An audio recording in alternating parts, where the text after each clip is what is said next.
Today we're out here with the 2019 Elantra Sport, and this vehicle has a 6-speed manual transmission. This video is not going to be about the Elantra itself, but rather how to use one of its key features, the 6-speed manual transmission. If you're shopping for a new car and you're looking for a little bit more engagement than an automatic or a dual clutch transmission can give, you might be interested in looking at an option like this that offers a manual transmission.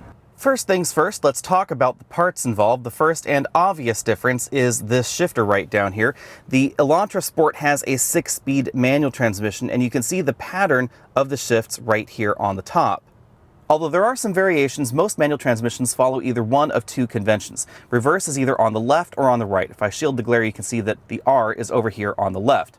This transmission, if I shift it briefly into third right there, also has a ring on the bottom. You have to pull that up in order to shift into reverse. If we want reverse, we pull up there, pull all the way over to the left side, and then up into place. Fortunately, in our parking lot right now, there happens to be a Volvo C30 with a 6-speed manual, and you can see this has the other shift pattern, where reverse is over to the right and then down. I find it a lot easier to do multi-point turns with this particular layout because you can be in first gear like that, move all the way over, put it in reverse, then put it back in first gear. It makes that very easy. You don't have that ring to lift. It's just an easier motion for me. Now, you will eventually get very used to the fact that reverse can be over to the left and up right next to first gear, but I find that a little bit trickier in parallel parking maneuvers where you may have to seesaw back into a parking spot. While we're looking at the shifter, let's talk about some do's and don'ts. Do be gentle with the shifter. So you really ought to be only using about 2 fingers worth of force to move it around like that. It's not necessary to really grab it hard and shove it into place. If you're shoving it into a gear, something is wrong.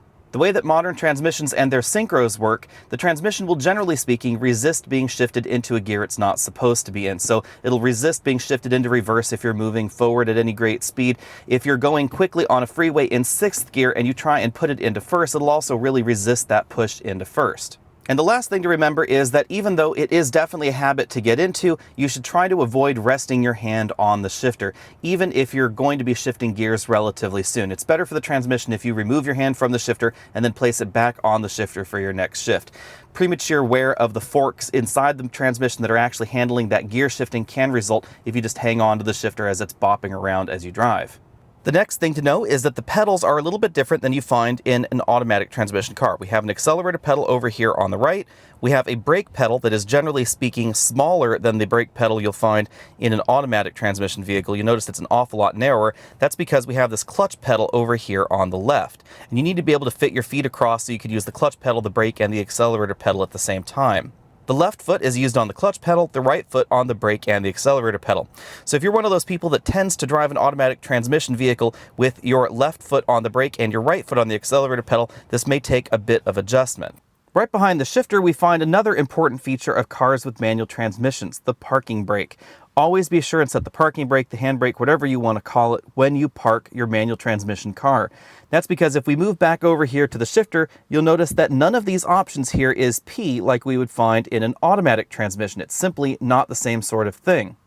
To keep the vehicle from rolling forwards or backwards, you'd use that parking brake, and then you would put the transmission in first gear as you leave the vehicle. That's going to give you a little bit of added security versus just using the parking brake, but simply leaving it in gear will not actually prevent the vehicle from moving. So if you're parking on a hill, always be sure transmission's in first, wheels aligned properly, handbrake on.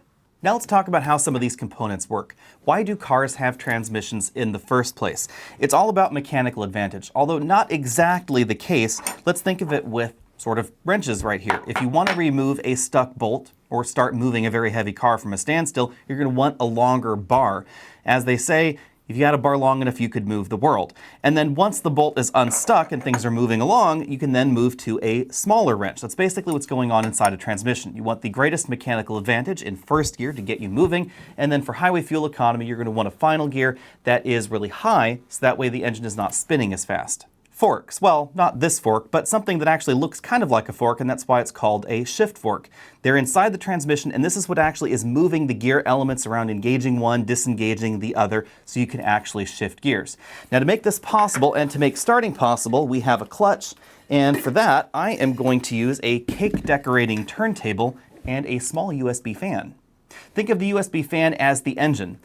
It actually is quite easy to stall. If you suddenly connect it, it's not going to keep spinning. And then this is the car moving along here. This is exactly what's going on with a clutch. When the car is at a stop, the engine is at idle right here. You can see that the fan is actually spinning right like that. And then you want to engage the clutch slowly enough that the car starts to move like that, as you can see right there. And then at some point it's going to be basically engaged and we're going to start moving. Now if this is still and I were to just jam that rod on top, you can see that there's no motion because the motor is just not powerful enough to get the vehicle going on its own. And gasoline engines can't handle loafing around at 1 RPM or 2 RPM. So once the engine drops below its idle point, it's going to stop. And that's when you have to restart the car.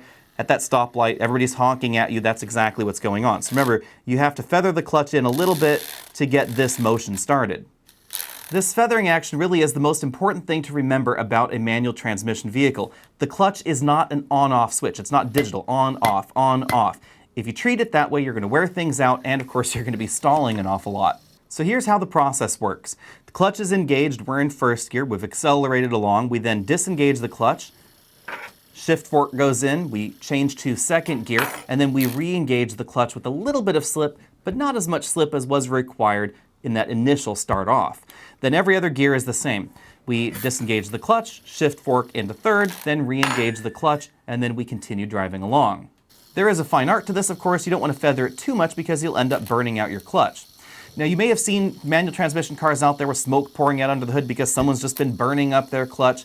That's what happens if you just dump the clutch. So say you rev the engine all the way up, it's on high, the car is stopped, and you just sit there and you just grind and grind and grind against that. You're not really moving, but the clutch surfaces are together, they're creating smoke, they're wearing out that clutch shards are going everywhere. That's what's happening. You don't want to do that either.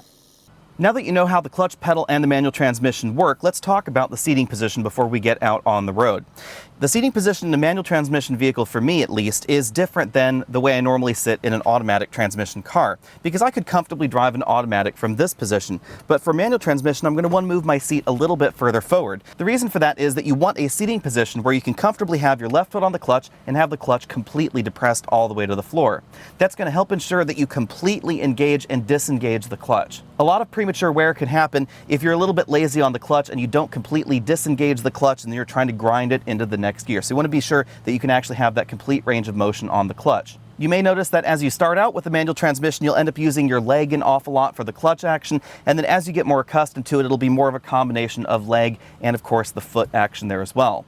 Now let's put everything together. As I said before, it's important to remember the clutch pedal is not an on-off switch, and one of the easiest ways to really get the hang of that is to simply put the clutch in, put it in first gear, not use the accelerator pedal, and then lift off the clutch until you feel the vehicle start to move forward. As you can see, you can do it very gently until you actually have the clutch fully engaged. Then you can take your foot off the clutch pedal and we're just tooling down this parking area.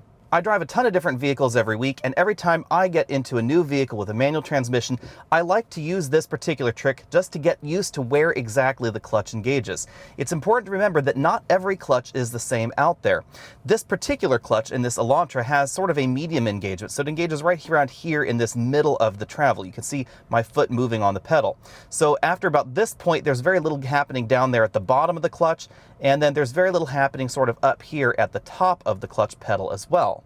But it's important not to get lazy. It's important to remember to completely engage and completely disengage the clutch. Everything else about driving a manual transmission vehicle is a variation on this theme in coordination with the accelerator pedal. So I put my right foot on the accelerator pedal, I give it a little bit of gas at the same time that I'm letting off on the clutch, and that's how we get a smooth start. Again, it's that rubbing of the two clutch surfaces together that allows the power from the engine to flow to the wheels. Then as I shift gears, it's basically the same thing. In between gear shifts, it's again important not to keep your hand rested on the shifter and not to keep your foot rest on the clutch. That's why most manual transmission vehicles have a dead pedal on the far left, so you can actually rest your left foot right against there when you're not using it. Then when you want to shift gears, simply put the clutch back in, let the throttle out, shift to the next gear, release the clutch in a gradual fashion. At higher speeds, everything is essentially the same. If I wind this engine all the way up to 5,000 RPM, let off the accelerator pedal a little bit, but keep those revs up, and then into the next gear. As you get more used to driving a manual transmission, you'll get used to exactly how much throttle to give the engine as you shift from one gear to the other in order to help rev match things. Now, modern transmissions don't require that you be really that specific about rev matching, because I'm going about 35 miles an hour here. I could just shift into second gear, and if I release the clutch gradually, the synchros and the clutch together will help get everything up to the right speed. But that's not going to be as good for clutch lifetime as if you were to rev match your shifts. This is again something that you'll learn over time, but for instance, I'm here in third gear going about 30 miles an hour, and I know that I'm probably going to need to be about 3,500 RPM to get into second. I was a little bit wrong there, about 3,250 instead of 3,500, but I was pretty close. Another thing that you want to try to avoid is being a little bit too lazy with the clutch and letting it slip a bit too much as you shift into the other gear. You want to have some slip, but not a great deal of slip as you're upshifting or downshifting. It's very easy to be lazy, but this is something that's going to hurt your clutch lifetime in the long run. So if I'm in second gear right here and I rev it on up, and then I put it into third gear, but then I keep the revs just a little bit too high and then let the clutch out too slowly, there's going to be an awful lot of rubbing going on in the clutch. It's going to cause it to wear out a little bit more prematurely. So again, putting everything together here, we're at a complete stop. Clutch pedal all the way in, vehicle in first gear, let out the clutch slowly with a coordinated throttle application, and then we're off and running. First gear starts are where most beginners have problems, but there's an easy way to save things if things start going a little hinky.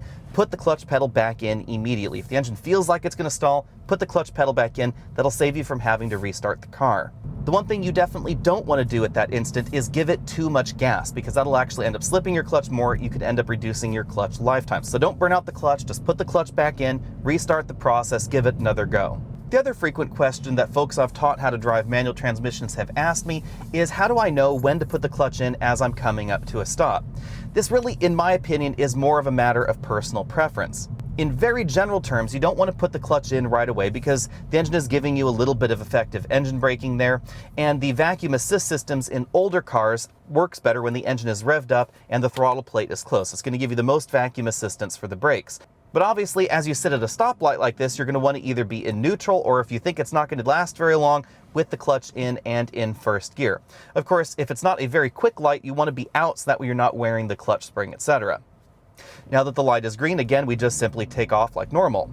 Now, some folks out there love downshifting as they approach a stop sign. They want to go 6, they want to go 5, they want to go to fourth gear, they want to go to third gear, they want to go to second gear like that, and then they want to kick it all the way on into first as they come to a complete stop. Personally, I find that a little bit silly.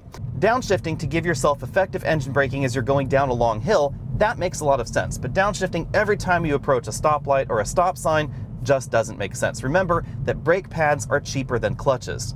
So in my opinion, if you're not going down a steep hill and you don't need that engine braking, you're just driving around town, don't bother downshifting, just go straight out of 6th, put it in neutral if you like, or keep it in 6th as long as you can, and then apply the brakes and then come to a complete stop. Thanks for taking the time to check out this video. I hope this has been useful to you.